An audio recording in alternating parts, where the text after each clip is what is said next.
waze wayiphela endlebeni. Nangu umfana 7 million views in 1 month. Kungokuqala kwenzeka lokhu endimeni. Halala Mafikizolo. Elinye lamapheji lama Facebook insika yoMaskandi channel ikhuluma ngobani? NgoMafikizolo oseqophe omunye umlando ukuthi ingoma yakhe yaphuma nge-31 zikaJulayi 2025 isihlanganise more than 7 million views ku-YouTube. Kahle kahle ina 1 month and 9 days. Bafowethu, ingane zakwethu, khona into kumele niyazi, khona into kumele ni-understand. Umculo, the way osubamba ngakhona, the way osushintshe ngakhona, the way osu-improve ngakhona, ikakhulukazi online, abantu bayalenza iqiniso, especially kubaculi abafana noMafikizolo. U-online awufikanga ukuzolevela indlela yokuthi bonke abaculi bathole indlela elinganayo ukuthi bedlaleke. Wafika futhi u-online wazo-expose izinto ey'ningi ebesingeke sizazi. Angicabangi ukuthi oMafikizolo besoba-understand ukuthi banethalente elingaka, umsebenzi wabo uhamba kahle kangaka. Ilokho besingeke sikwazi, beke sikunake. Besiyogcina ngokuzwa nje kosikiya ngengoma nakwamanye amashow anoMaskandi. If ayidlalanga lapho ingoma-ke sibone-ke lapho ukuthi ayisho ukuthi bekubheda. Kodwa umuntu nomuntu une-opportunity yokuthi angene ku-Spotify, angene ku-YouTube, angene ku-Deezer, kuma-iTunes, wherever lapho akwazi khona ukuthi adlale umusic, and lawo manamba aya-count, and at the end of the day kukhona umuntu azokuthola ngokuhamba kwesikhathi, because lawo ma-platform kukhona abanika khona, especially uma benza kahle. Sibonga kakhulu kubantu bakithi asebe-understand-a indaba yoku-stream-a online. Akona wonke umuntu oyobhenefitha njengoMafikizolo, kodwa uma sibona bebhenefitha kanje oMafikizolo ngendaba ku-online, sibonga kakhulu, siyamhayalisela.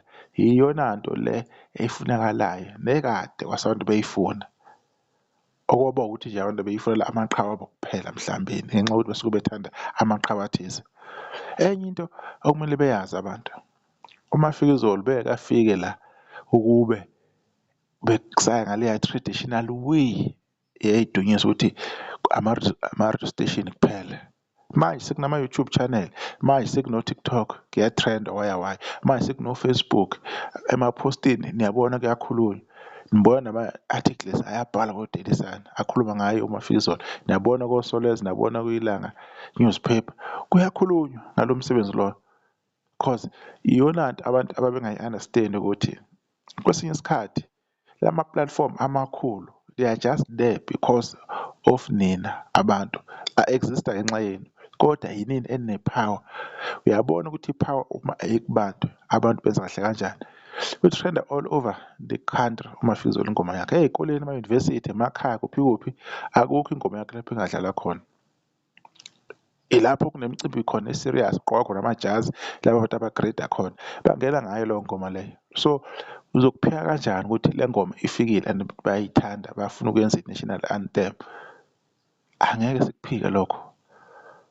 As much as uMafikizolo naye sekade afika emculo kaMaskandi, kade ufika manje, nawe senesikhathi impela abakhona, kade wasinayishizila ezama, ewevuka kungahlangani kuze kuhlangane manje. Naye khani kuhlangana manje, akuyona into yakudala ukuthi kuhlangane kuMafikizolo, khani kuhlangana manje.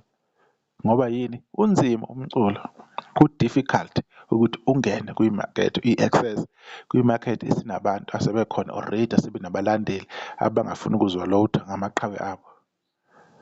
Asithembe abantu ukuthi ile ngoma bayoyenzela iqiniso, okungenani ingene ku-top 20 or ku-top 10 kuyingoma yonyaka uKhosini FM, and futhi isondele ey'ngomeni ezohlukanisa unyaka noma uhlukanise unyaka uma abantu bevote ngendlela abafisa ukuvota ngayo. Angeke ngisho ifanele ukuhlukanisa unyaka, kuyokhuluma kubantu evotini ukuthi abantu babone kanjani, ngoba ekugcina kosuku kuyavotwa.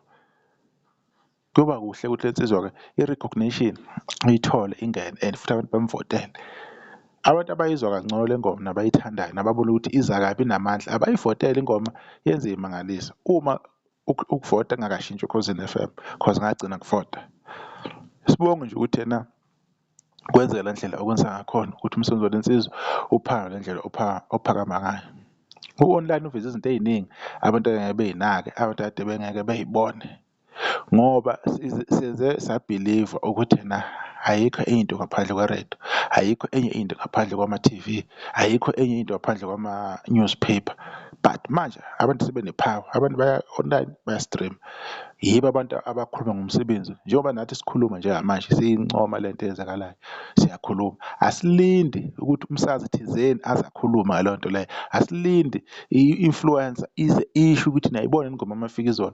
Anyone angangena ku-TikTok akusho lokho, anyone angabhala ipost ku-Facebook akuveze umsebenzi omuhle owenziwa ile ngoma.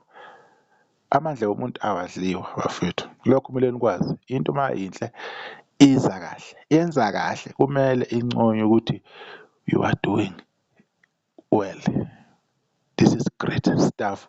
Ngoba noma umuntu esenza kabi yithi esigijima phambili siyokhuluma iy'ndaba ey'ningi, sesihlane sesixuba iy'ndaba ukuthi manje umuntu esiyamgxeka. Uma futhi enza kahle umuntu asakubalekeli lokho, even if wenza kahle edlula iqhawe lakho, mncome. Ungamncomi ufuna ukugcwalisela amanye amaqhawe abanye abalandeli, cha, ncoma ngoba wenza kahle, that's it. Izofika ku-10 million le ngoma kungekudala, ngesipidi ehamba ngaso izofika ku-10 million. Ayiwanda ukuthi kushaya ku-December 31 iyobe inama-views amangaki, cause leading to nomination yengoma yonyaka Ukhozi FM kuzobe kuminyene Ntshuma, kuphinde kuvotwe, phinde futhi kuhlukaniswe unyaka, iphinde ikhuphuke ngamandla from May 1. Isazosebenza le ngoma. Le nsizwa ikhipha ama-EP ayi-2, enye ithi Uyinja ena-6 songs, enye ithi Nconyoka lasanda kuyikhipha nge-31 kaJulayi 4 wey'ngoma. Great stuff. Lokho anguncoma mina ukuthi abantu abangayiki opportunity ukuthi if kumele bekhiphe music.